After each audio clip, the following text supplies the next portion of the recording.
पहला पाठ इसाया नबी का ग्रंथ, अध्याय 55, वाक्य संख्या 1 से 3 तक। तुम सब जो प्यासे हो, पानी के पास चले आओ। यदि तुम्हारे पास रुपया नहीं हो तो भी आओ। मुफ्त में अन्न खरीद कर खाओ। दाम चुकाए बिना अंगूरी और दूध खरीद लो। जो भोजन नहीं है उसके लिए तुम लोग अपना रुपया क्यों खर्च करते हो? जो तृप्ति नहीं दे सकता है उसके लिए परिश्रम क्यों करते हो? मेरी बात मानो, तब खाने के लिए तुम्हें अच्छी चीज़ें मिलेगी और तुम लोग पकवान खाकर प्रसन्न रहोगे। कान लगाकर सुनो और मेरे पास आओ। मेरी बात पर ध्यान दो और तुम्हारी आत्मा को जीवन प्राप्त होगा। मैंने दाऊद से दया करते रहने की प्रतिज्ञा की थी। दूसरा पाठ रोमियो के नाम संत पौलुस का पत्र, अध्याय 8, वाक्य संख्या 33, 37 से 39 तक। कौन हमको मसीह के प्रेम से वंचित कर सकता है? क्या विपत्ति या संकट, क्या अत्याचार, भूख, नग्नता, जोखिम या तलवार? किंतु इन सब बातों पर हम उन्हीं के द्वारा सहज ही विजय प्राप्त करते हैं जिन्होंने हमें प्यार किया।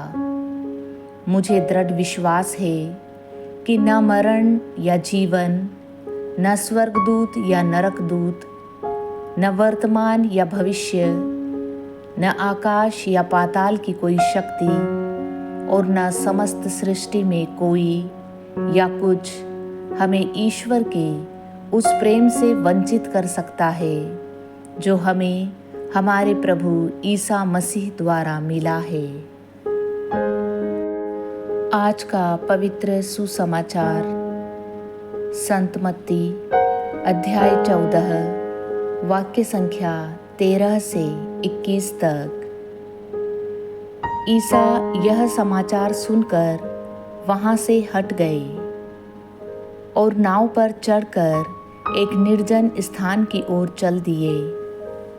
जब लोगों को इसका पता चला तो वे नगर नगर से निकलकर पैदल ही उनकी खोज में चल पड़े।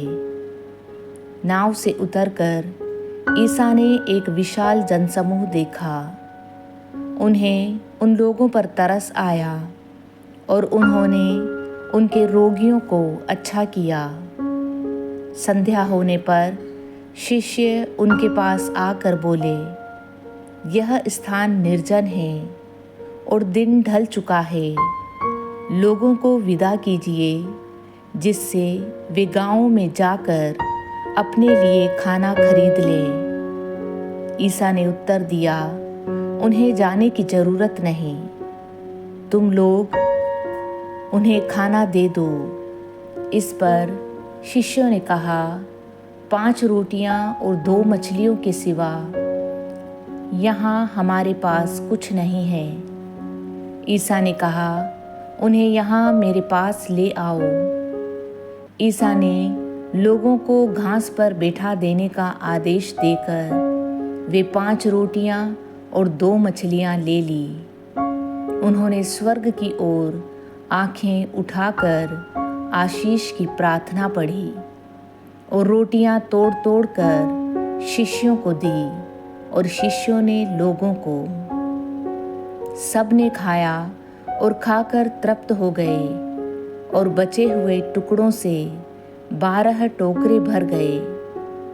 भोजन करने वालों में स्त्रियों और बच्चों के अतिरिक्त लगभग 5000 पुरुष थे।